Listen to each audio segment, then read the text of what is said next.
क्या हो जलवायु परिवर्तन से लड़ने की कोशिश में सहारा डेजर्ट यानी सहारा मरुस्थल को हरा बनाया जाए।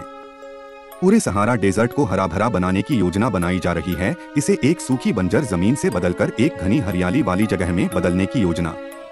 अगर ये सफल हो पाता है तो ये बदलाव हर साल वातावरण में मौजूद 7.6 अरब टन कार्बन को हटा सकता है। हम जमीन के इतने बड़े अलग थलग पड़े हिस्से का स्वभाव कैसे बदल सकते हैं? सहारा डेजर्ट आकार में 86 लाख वर्ग किलोमीटर 33.2 लाख वर्ग मील जितना बड़ा है। यानी अगर आप अमेरिका को रेत से भर दें और यहाँ से सारे पेड़ पौधे हटा दें तो लगभग अमेरिका जितना बड़ा। इतने बड़े इलाके को हरा भरा बनाना आसान नहीं होगा, बल्कि इसमें 20 खरब डॉलर का सालाना खर्च आएगा। आगे जाकर पर्यावरण पर इसका किस तरह का असर होगा? पेड़ पौधे पृथ्वी के फेफड़ों की तरह हैं और इस वक्त हमें इससे बहुत ज्यादा पेड़ों की जरूरत है। 1 हेक्टेयर में लगे पेड़ उतना ही कार्बन डाइऑक्साइड सोख सकते हैं जितना एक गाड़ी को 1 लाख किलोमीटर 62,000 मील चलाने में निकलता है। अगर हम सफलता के साथ सहारा को हरा भरा बना पाते हैं तो कई लाख हेक्टेयर पेड़ जलवायु परिवर्तन के खिलाफ हमारी लड़ाई में हमारा साथ देने लगेंगे।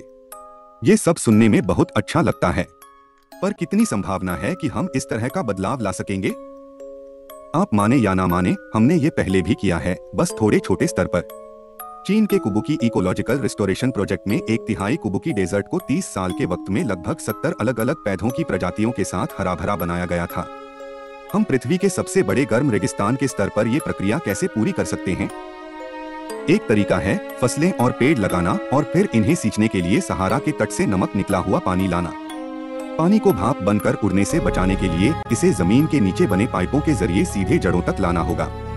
यहाँ लगाने के लिए सबसे अच्छे पेड़ होंगे यूकलिप्टस के यानी नीलगिरी, क्योंकि ये दमदार होते हैं और गर्म तापमान में आराम से रह सकते हैं। साथ ही ये तेजी से बढ़ते हैं और इस क्षेत्र के लिए आर्थिक रूप से फायदेमंद हो सकते हैं। जैसे ही पेड़ों में जड़ें आने लगेंगी और वो स्थिर होने लगेंगे, इससे मिट्टी में जरूरी पोषक तत्व आ जाएंगे, बारिश की मात्रा बढ़ जाएगी और सहारा के कुल तापमान में 8 डिग्री सेल्सियस 14.5 डिग्री फ़ारेनहाइट की गिरावट हो जाएगी। ठीक है, जब हम जलवायु परिवर्तन के खिलाफ अपनी लड़ाई में तेजी से हारते जा रहे हैं तो हम इस तरह के अहम और अच्छे समाधान की तरफ तेजी से आगे कदम क्यों नहीं बढ़ा रहे? सबसे पहले तो क्या हमने आपको बताया था कि इसका सालाना खर्च 20 खरब डॉलर होगा? तो अंतर्राष्ट्रीय सरकारों को इसमें योगदान देने के लिए राजी करने को तैयार रहिए, खासतौर से अगर ये केवल इंसानी प्रजाति की भलाई के लिए है। पर अगर हम ये खर्च उठा भी सकें तो सहारा डेजर्ट को हरा भरा बनाने में और भी कई दिक्कतें होने वाली हैं। जैसे जैसे ये क्षेत्र नए पेड़ लगने की वजह से नम होता जाएगा, वैसे वैसे टिड्डियों के हमले का खतरा भी बढ़ता जाएगा।